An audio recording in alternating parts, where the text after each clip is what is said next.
Bismillah Rahman Rahim. Welcome back, viewers. We are back after the short break, and in this part, we will try to understand the situation within Gaza in Palestine, how the world is watching the situation in Gaza, and after 2 years of the Al Aqsa, where does Palestine stand, and how the world view is changing about it? Because before 7th of October, we know that the world was looking at Palestine as forgettable thing. No one was talking about it, and there were conversations and talks were going on regarding acceptance of greater Israel or Israel itself.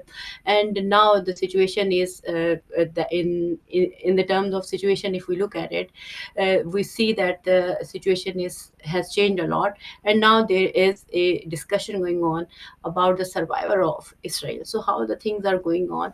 So we do have a very prestigious guest to talk about it. What kind of narrative are there in the world politics, and what kind of narratives are going on in our world media as well. So we will try to see what is the truth behind all these things, and what is a real picture.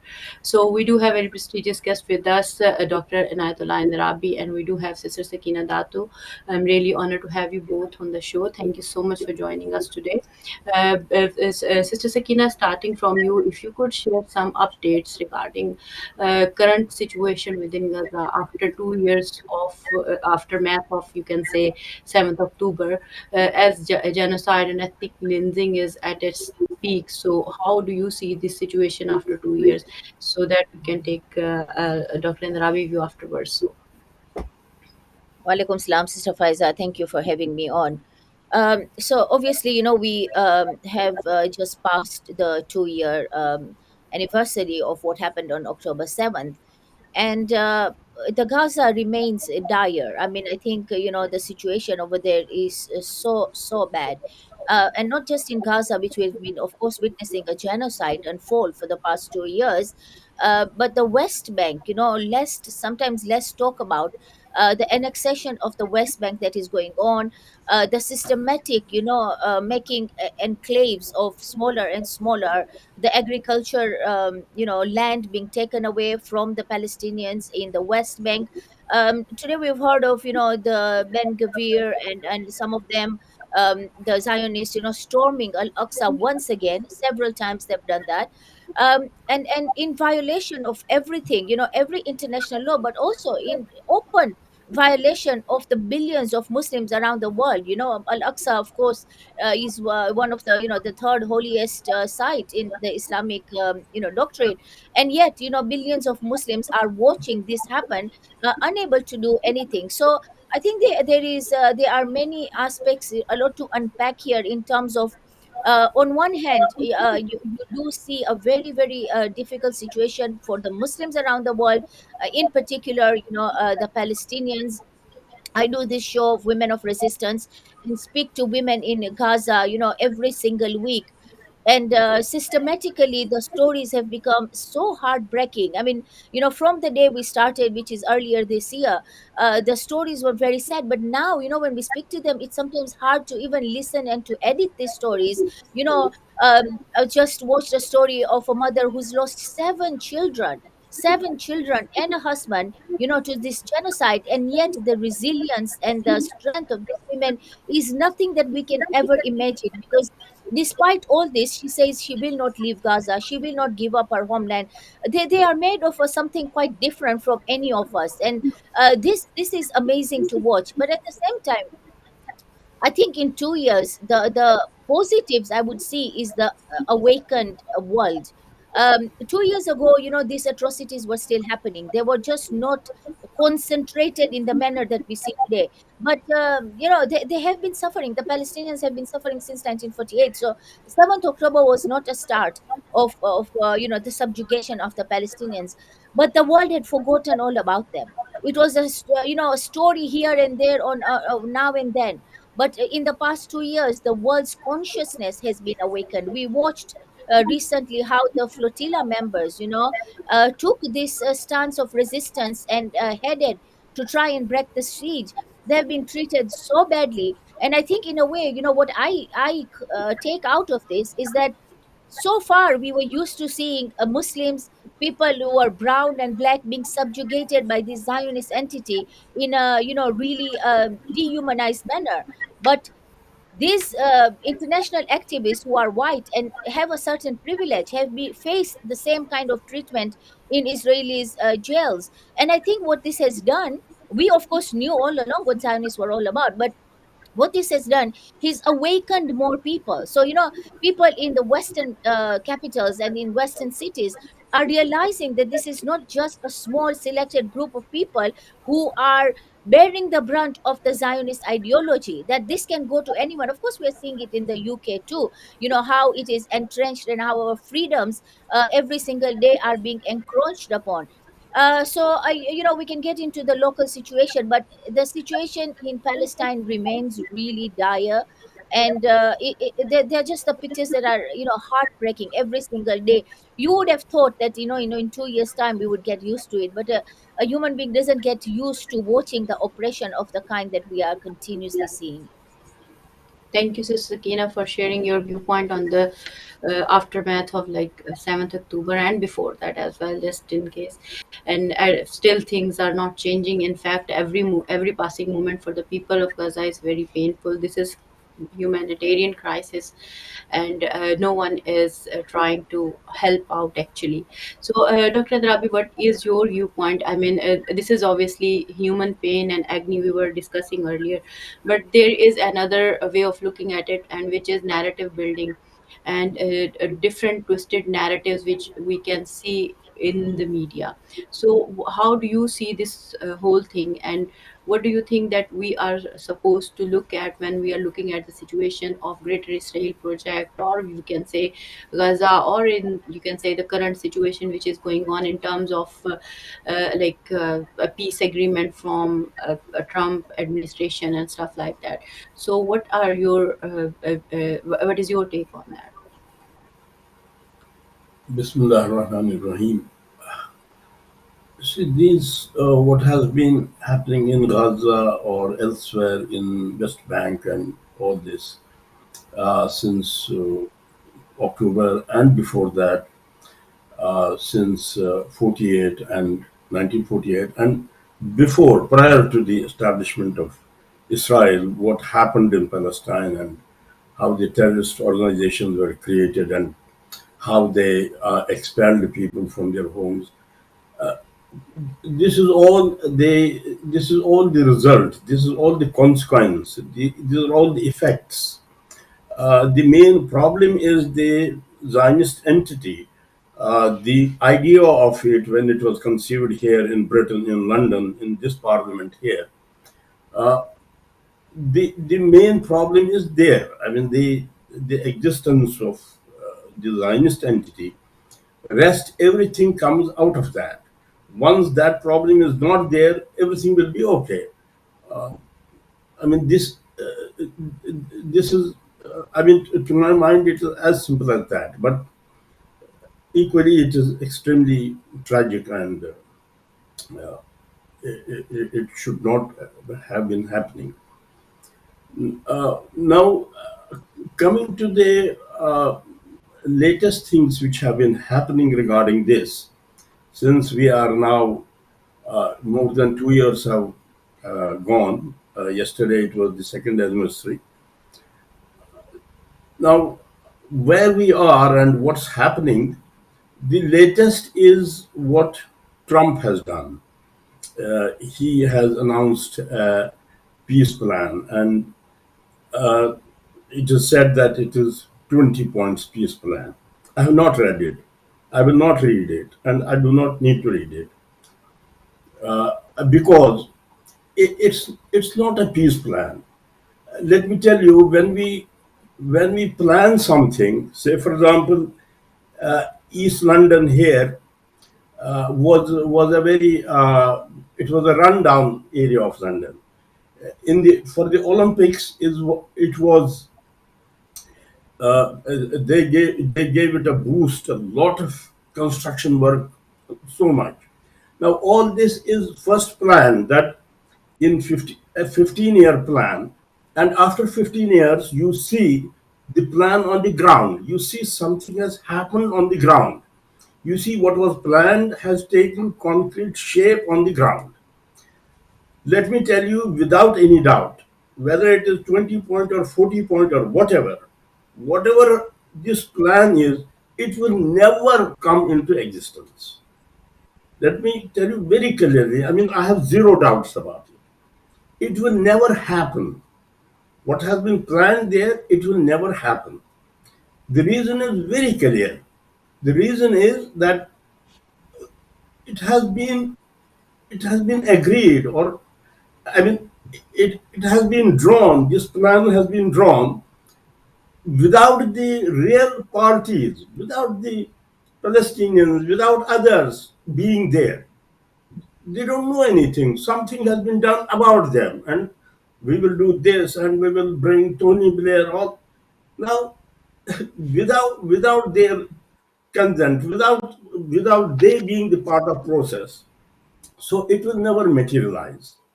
And also, we should be clear that it's not an agreement in the strict sense of the term. It's not like Camp David or Oslo. Agreements take place when the two parties are fighting and the third mediator comes in and tells them, oh, let us make reconciliation. And then some agreement happens, a give and take happens, and then both sign, both the warring parties, they sign on something. It's not that. So what it is? I told you I won't I won't read it. Why? Because that's not necessary. Uh, I mean, when Trump made the United Nations speech, I watched it and I watched every word of it. That was very important for me. That was very important for me to know what this world is where we live in. When Trump came to London and he had a marvelous dinner, state dinner, I watched his speech and also King's speech. Those were the most historical, most significant, very meaningful speeches. And a person like me who is trying to understand the history of present, not the history of present, what this present, how did it evolve, how I am where I am, who wants to understand this, for me it was absolute treasure, absolute treasure. What Trump was saying, what King was saying. But this 20-point plan is nothing because it is so. Let me tell you what it is because I'm saying it's not a peace plan, it's not an agreement. What it is? It is simply a continuation of the political process that has been initiated after this Hamas, after what they did, and after they after they after they refused to give in, after they refused to surrender, and after Israel went on doing all the bloodbath and carnage, but they stood their ground. After that, a political process that has been initiated, it is part of that. Some milestones of that were, for example, the change of regime in Syria. That was also a milestone.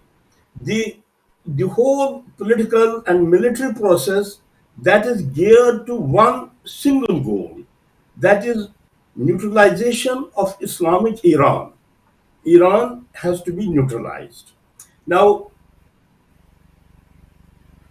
Sakina was mentioning about the world consciousness, about the world uprising, but my question everywhere is this: that world was there. I mean, if the left, if the left is participating, left was there. These were all old stories. What made them this time to come up? Why world is concerned now and not before? Israel is not a 2023 story. It happened from 48. It happened before that. And in 48, the most atrocious thing happened, that people were expelled from their homes. Where were people? I mean, all these religious, ideological, all these people, they existed before as well. Where was the response? The response is because the Islamic State has taken it on their agenda. They have owned it, and that has not only given strength to the forces on the ground, that has mobilized the opinion worldwide. So I was saying that the ultimate goal, the political, military maneuvers, and all this, the ultimate goal is to neutralize that source where from all this resistance to Israel is emerging. I- I- that, that that real source. So there are different parts to it, and I can talk about it in more detailed way if I think if I stop here and Sakina might have to say something, and I will later come to it. Thank you, Dr. Rabi, for sharing your viewpoint that the main agenda is there to dismantle or neutralize resistance forces in whatsoever manner, and they are just giving a sort of political cover through this agreement or whatsoever you can say. So, Sister Sakina, what is your opinion? What Dr. Rabi has mentioned, and along with recent speech or you can say comment which has gone viral and controversial from our Home Secretary Shabana Mahmood, who was like talking about some kind of pro-Palestinian, processions and all that after synagogue attack in Manchester. So, what is what is if you could share something about that as well, and how it is going to impact in near future. So, if you can shed some light on these areas. Let me start with this issue of why the world has awakened now. Where is the consciousness? I think there are differences. Of course, there are people who have always followed the Palestinian cause. The activists. We have people who have been on this cause for a long time. People like George Galloway, for example. They have been talking about this. Jeremy Corbyn. It's been ages since they have been talking about this. However, I think what has changed is the fact that this is a genocide, number one, and the most important thing is that we are watching it live. I think when, for example, Sabra and Shatila happened, there was no social media, so we were not watching it live. Every single person, it has got access today. We are watching the kind of images that probably we were not able to watch before because there was a censorship of media, which is quite strongly in the Western countries in particular. We only were able to watch what the Western media allowed us to watch. And the scenario has changed because of the social media. Today, we are able to interact directly with people inside Gaza, which once was not thinkable. So, yes, there is a siege and people are trying to break this, but the siege on communication with the people, the electronic siege has been broken, and we are able to see clearly what is happening.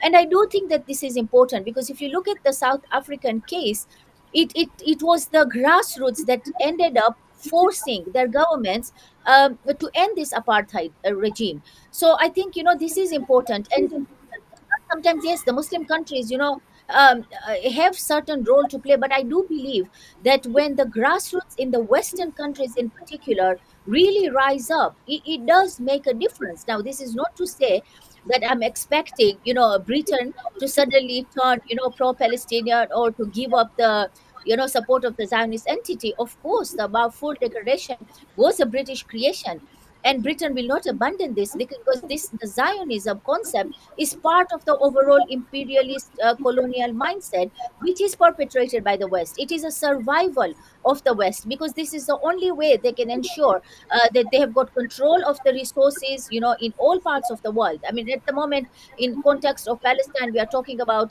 Middle East, but in Africa, everywhere we've seen this. So We don't expect that, but there are certain things when the consciousness are, awakened in the West in particular, but not just in the West. Mind you, all these Muslim countries are also got Zionist leadership. They may be Muslim, but Muslim doesn't mean, they are different. Zionism isn't just a Jewish ideology. They are Christian Zionists, they are Muslim Zionists, and all these people who are sitting, at the head of the Muslim countries, they are also Zionists. They are completely complicit in what is happening in Gaza. So the awakening of the people around the globe, watching these images, live on a day-to-day basis, is changing the scenario, and it will need that kind of a push to make any kind of a change. But of course, is the Trump plan got any goodwill to it? Absolutely not, of course not. The whole idea of them is to try and find a way for the survival and expansion of the Zionist entity. And one of the reasons, yes, is that they are looking for peace solutions so that they can put aside Gaza for now, which is occupying, the world at the moment, and people, they want that to be forgotten for a while, so that the next plan is to bomb Iran. And that is something, it's not a question of if, it's a question of when. There are plans. We see a military build up, that is happening. And Iran is the thorn, in their idea, because no one else, is able to stand up to this Zionist entity the way Iran does. And even the resistance in other parts of the world, it is actually supported by Iran. And so if they were to remove Iran, then there is no one to stop their idea of the expansion of Zionist entity, which covers all the other Muslim lands, including part of Saudi Arabia, Syria, all these, and we see this in practice, whereby at the moment the Zionists are waging a war in several different countries, trying to control Lebanon, trying to control Syria, Iraq.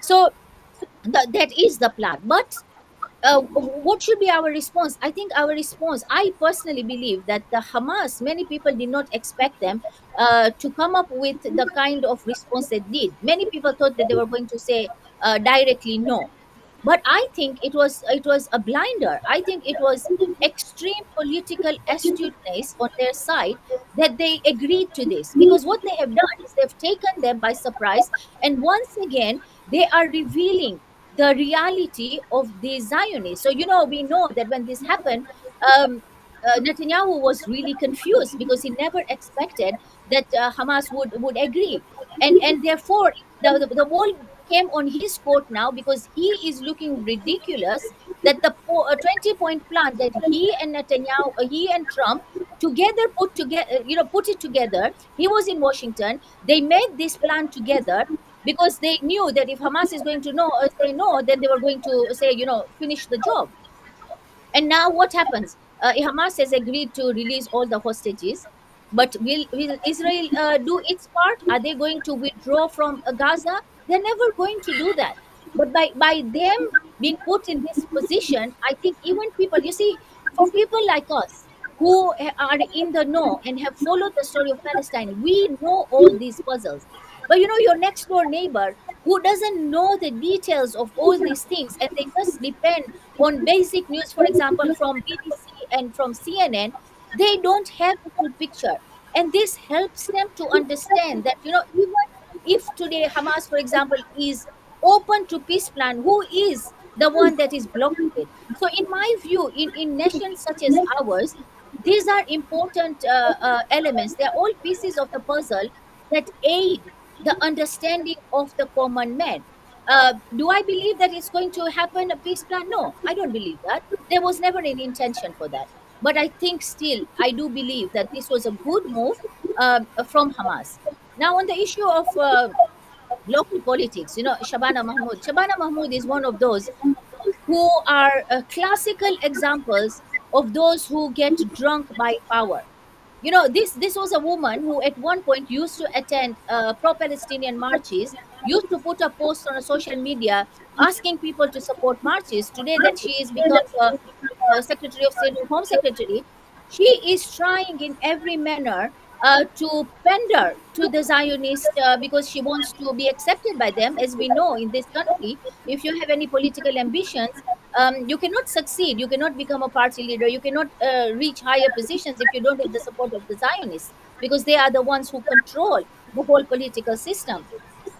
But it makes me wonder, for someone who calls themselves a Muslim, I mean, even if she was not a Muslim, people of consciousness and morals would not stoop this low. What she is trying to do basically is she has asked the parliament to pass this law whereby they increase power of the police to control the pro-Palestinian movement, the processions in particular. Now these processions are an indication, the fact that it is consuming them so much, it is disturbing them so much, that so many people are out onto the streets constantly in support of Palestine. If this did not have a meaning, if this was not a threat, they wouldn't be going this far. So I think we can see that the awakening of the people on the grassroots is something that really has meaning, which is why they are threatened by it. And they will try. I mean, things are hard. We are seeing how our activists constantly are being, stopped at the airports. Anyone who is trying to speak for Palestine, there is tighter and tighter subjugation in UK. If you are a supporter of the Palestinian cause.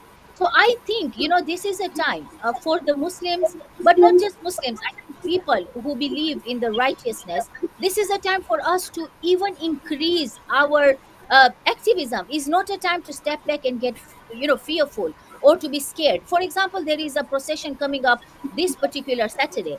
I think everybody should be out there. This is a time for us to tell Shabana Mahmood, to tell Kia Starmer, you're not going to cower us. You're not going to make us scared by these laws and all these dramas that you're creating. So, even if you normally don't attend these protests, I think this is so important. It's the least we can do.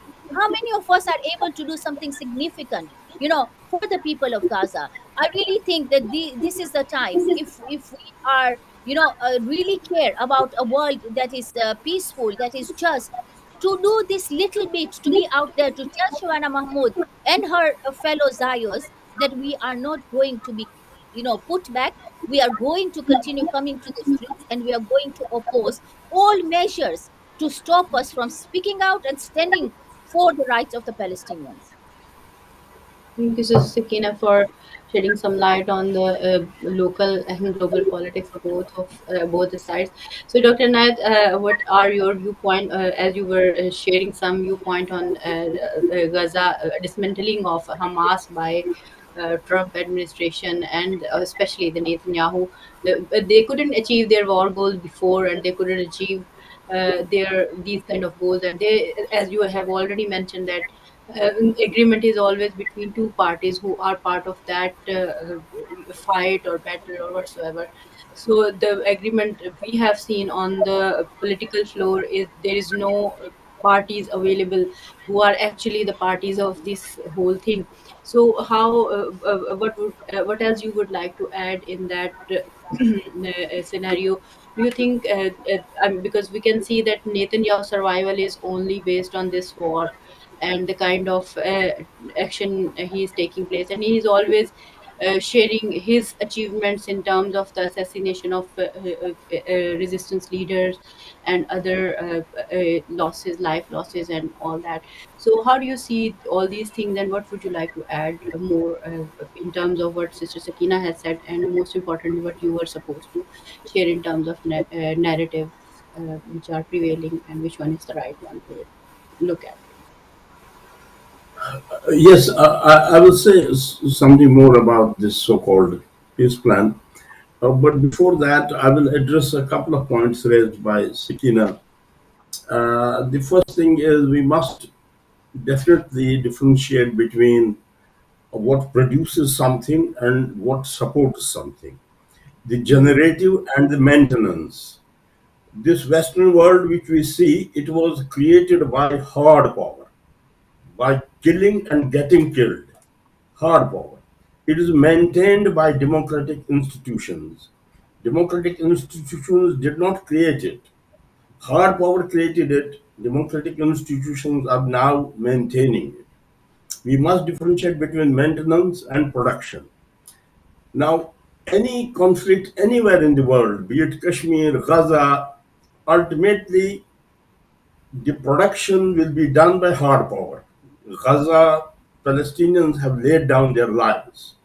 Iran has lost its most valuable, precious souls, pure souls. Iran has lost in the last year of 2024, which was a very testing year, and we lost brothers in Lebanon and very pure souls of this humanity. So that is the production. That is where something is produced. The international opinion supports it. It creates an ecosystem, but it won't create anything on its own. Definitely nothing. What she was referring to South Africa, I can tell you that not much has changed in South Africa. There are there are young people who question Nelson Mandela also, who question what has been achieved. I mean, this was by the church in South Africa and the British Empire, British government. They have somehow, when you enter the process of change, as Tony Blair said in 2011, when there was Arab uprising, he said we should not step back. We should enter the process of change. When you enter the process of change, you can manipulate it and you can control it. And I can tell you, the English people are the masters in it. They have managed. There was no French Revolution here. This country was ripe for revolution after Industrial Revolution. They have successfully managed things, because though the powerful elites, when they enter the process of change, when powerful elites look, this is something on which I would need your attention and uh, uh, Sakinas and all these who are now watching me. When the powerful elites, when they become demonstrators, when they become protesters, as if they are in the protest movement, although they are the status quo, then things are managed. So in South Africa also, things have changed, but not very radically, not very fundamentally. Now coming to this Trump's so-called peace plan. You see, I mean, I was saying that this was not, in the strict sense, an agreement, that a give and take agreement. If you see what we means the side of resistance, the side of Palestine, the side of justice, as opposed to the side of West and Zionism. We means that what we have given. I mean, Hamas or other, they have not changed their stance. They only have said that we will give these hostages, we will return hostages, but hostages are always for returning. You never naturalize them, you never keep them. They are always for returning. And they are taken for getting political advantage. And sometimes it happens that something from which you were getting political advantage, a time comes that it comes to a point of what is called diminishing returns. It does not give you anything, it gives you harm even. So perhaps that was the case with hostages also now. A time had come when they had to be returned. But the shrewdness of Hamas and the resistance movement, I won't leave it to Hamas. It's the resistance movement. It's the collective brain that goes there.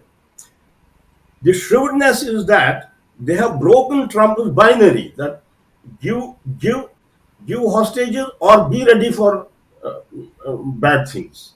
That has not happened. They have said we'll give hostages and then we will enter negotiations. Now there are no just binary. There are between those they have created a way.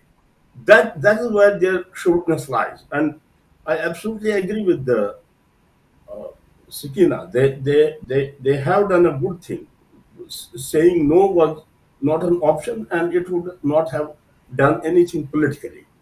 Now, briefly coming to this uh, peace plan and connecting it with the whole political process that has been going on, And I told you the political process, the ultimate goal of the political process is to create a geopolitical environment for Israel in which it was created in 1948. A resistance free, friendly geopolitical environment. That is the end goal. And for that end goal, resistance has to be ended. And for that resistance, Iran has to be neutralized. It's as simple as that.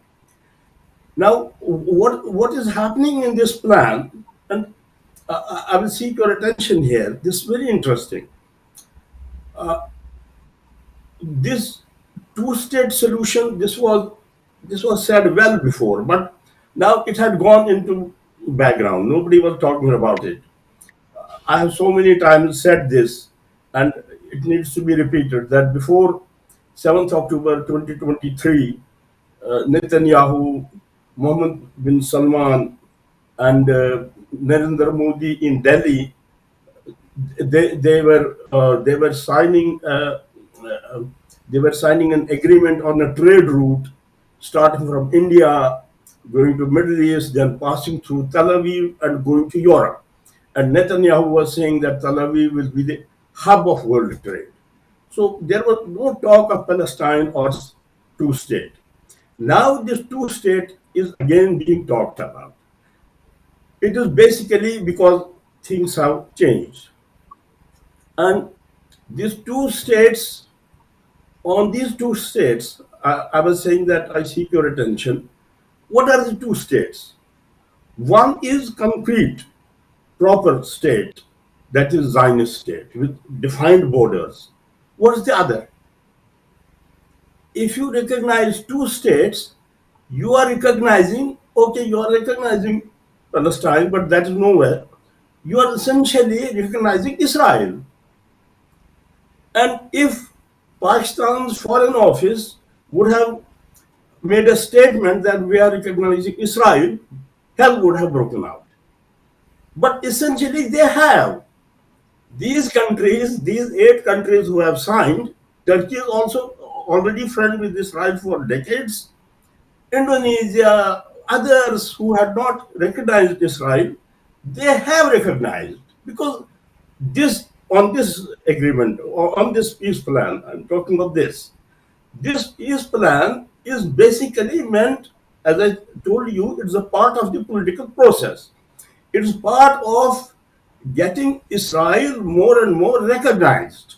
And I tell you, very, very tense days are ahead. We will be witnessing very high political tension because after this now Saudi Arabia will formally they will go for the recognition, then Pakistan will go. As I told you, effectively they have recognized because when they say two-state solution, they recognize the state which is existing at the moment, and they recognize the aspirations of the other state which is nowhere at the moment. So effectively, they are accepting Israel. Now, what I was saying about uh, this Saudi Arabia will do this, and then we will see Pakistan also falling in line. And now you consider what we I think sometimes before we talked about the what is this wave of recognition of Palestine by UK, Australia, Canada, France. This now see it in that context. That incentivizes the recognition of Israel. Trump will tell them, look, Palestine has been recognized by Canada, by UK, by Australia. Now it is time for you to recognize Israel. Come on, Saudis. And Saudis was, yes, yes, now Palestine has been recognized by them. We need to recognize Israel. So it is just that. And it is just meant for that. It is never meant to achieve those 20 points. It is never meant to reach that level. As I told you, it will never. It will never materialize. It is non-starter. All this will do is this entrenchment of Israel. Sister Sakina, we have just left like 5 6 minutes ahead. So, how would you like to share your conclusive points regarding, as Dr. Indarabi has mentioned, very important and significant point. And this question was in my mind earlier. And since it was happening, like why these countries are trying to recognize Palestine? What is logic behind it when a state is already a state? Even though I mean, you accept it or not, but it is still a state and it has always been. So that's what Dr. Narabi has clarified now, that by doing this peace agreement they have made everyone to come to the conclusion that there is a two state solution. And when we talk about two state solution, we talk about accepting Israel in a way. So, what are your thoughts on the ceasefire related, agreement or negotiations which are going on? And if you would like to share anything about Iran and Trump, whatever is going on in between them, and what are your conclusive thoughts on the, regarding us, especially on political map of the world? How do you see it? So, I mean, I completely agree that the two-state solution is an absolute farce. There is never, even practically, when we discuss it, what is a two-state solution? Is Israel ever going to, respect the borders? When it doesn't, it has a ceasefire with a nation that is already independent, such as Lebanon. It does not respect that. There is no question that there is never going to be genuinely, I mean, practically, forget ideologically, but practically it is just simply not possible to have a free Palestine or a completely independent Palestine, close to Israel, because they are never going to respect those borders. But again, of course, it is a whole farce. The Britain recognizing, along with other Western nations, apart from the fact that I do believe there was some kind of a pressure they were feeling, from people, from the awakening. So that was part of it, but the other part is a side distraction. It's just a distraction to say, oh, no, no, we are okay, we recognize it, because they know that nothing is going to come out of it. Um, so the whole idea of a two state is a non-starter, and I accept that. But having said that, I think end of the day, we have our views, but I also believe that the real solution of what happens in Palestine is in the hands of the Palestinians. And many times, as we speak to people over there, they do want this peace to hold for now. For one reason is because they are absolutely exhausted. I mean, genuinely speaking to these people, it breaks your heart. They are even asking for a peace for a few days because they are so exhausted with what is going on. And I think, on that ground alone, I would support, even if it is a short term peace, to give them a breather. And the Palestinians aren't a people who will sell out their country ever. They haven't. If they wanted to do that, they would have done it by now, but they haven't. So on that ground, the other reason why I support this a peace plan, then again, let me make it very clear, I don't believe it's going to achieve anything. I don't believe there's going to be peace. But surfacely, I support it because it's also poking a hole between the relationship between the US and Israel. So what it's doing is the Americans who are watching this, are seeing that all along they have pushed the narrative that it is Hamas who is refusing to negotiate. It's Hamas who doesn't want to, peace process. And now it is becoming more and more obvious as these discussions are going on that it is actually Israel. And everybody understands the fact that Netanyahu does not want peace because it is his political survivor. The moment there is any kind of peace, then his survival is questionable. So I think for those reasons it is good to be on board surfacely to be supporting a peace plan. In reality, I have 100% conviction that it's not going to go anywhere. The idea of Israel pulling out of Gaza when they are everywhere else is just not something that is going to happen. And of course, for us, we believe that coming of the Imam is the time when there's going to be a peace in the world, and he's going to bring justice.